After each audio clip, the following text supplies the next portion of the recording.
Bem-vindos a mais um tutorial The Buffalo. Vamos falar hoje sobre padrões Candlestick. Vamos começar pelo martelo. Vamos dar uma olhadinha aqui no slide que eu preparei para vocês.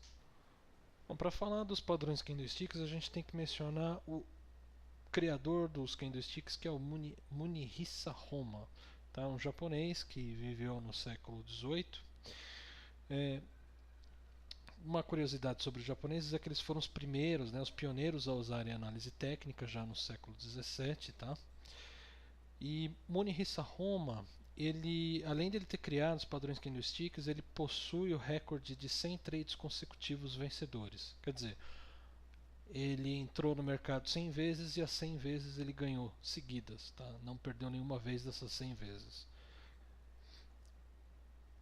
A maioria de vocês deve já saber como é formado um candle, né?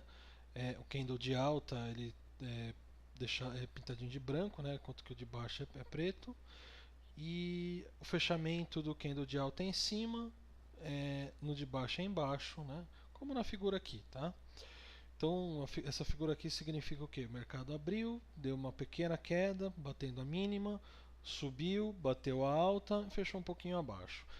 O candle de baixo aqui é o contrário, ele abriu, subiu um pouco, caiu, bateu na baixa, voltou e fechou aqui. Tá? Essa aqui é a formação do desenho, como você desenha um candle. Tá? Nos padrões candlestick, um deles, o mais famoso, é o martelo. Tá? O martelo ele deve aparecer no final de uma tendência de baixa, tá? Quando o mercado estiver sobrevendido, como aqui na figura, tá? Ou aqui. Quer dizer, eu preciso ter uma queda significativa. Não adianta você ter 3 candles e logo em seguida um martelo, que esse martelo não tem muito significado, tá? Então eu preciso ter uma boa queda, uma queda expressiva e a formação do martelo. Às vezes acontece, igual está aqui, tá? O que é? O martelo ele funciona como uma zona de suporte, tá? O preço, o mercado estava com uma tendência forte de queda, né? As pessoas estavam com um sentimento baixista no mercado e por alguma razão não conseguiram colocar o preço lá mais para baixo. E o preço voltou e fechou aqui em cima. Fazendo com que essa região se torne uma região de suporte. Então, dependendo da queda que você tem antecedendo esse martelo, pode ser, tá? É comum, não é raro, tá? Que o preço venha testar novamente a zona de suporte do martelo. Tá? Então, na formação desse martelo, o que você deve esperar? Tá? Que é provável que o preço venha testar o fundo do martelo para depois voltar a subir. Então, se você for entrar comprado na formação do martelo, é interessante que você espere algumas vezes, tá? O mercado testar esse fundo para depois você entrar. Tá? E o stop tem que ficar sempre abaixo da sombra do martelo. Se acontecer alguns gráficos em que você tem um martelo, isso aqui parece um martelo, tá?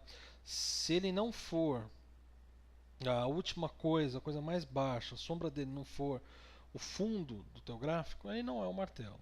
Tá? Além do mais, você tem que ter uma queda significativa, 2 ou 3 candles de baixa não formam um martelo. O martelo clássico ele não tem uma sombra aqui, tá? Uma sombra superior. Porém, você pode considerar uma sombra pequena. Tá? O que seria uma sombra pequena?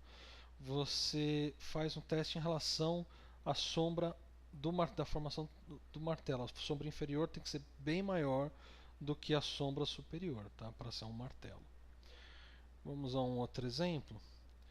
Aqui no Ibovespa, por exemplo, a gente teve em outubro de 2011 a formação de um martelo aqui, ó, uma queda expressiva, né? No fundo, a formação do martelo, fazendo com que essa região se torne uma região de suporte, tá? Onde você pode vir a colocar seus stops para fazer seus trades. Reparem que o mercado voltou a subir depois disso.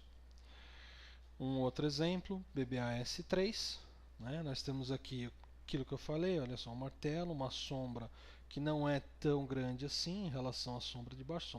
Tô vendo a sombra de cima, ela não é tão maior quanto a sombra de baixo, né? Ela é pequena. E de novo, uma região de suporte aqui no fundo do martelo. Nós temos YouTube 4, um martelo também com uma sombra pequena, tá? Numa região de suporte. Esse aí foi o martelo, espero que vocês tenham gostado. Próximo vídeo eu falo sobre o homem enforcado. Bons trades para vocês e até mais.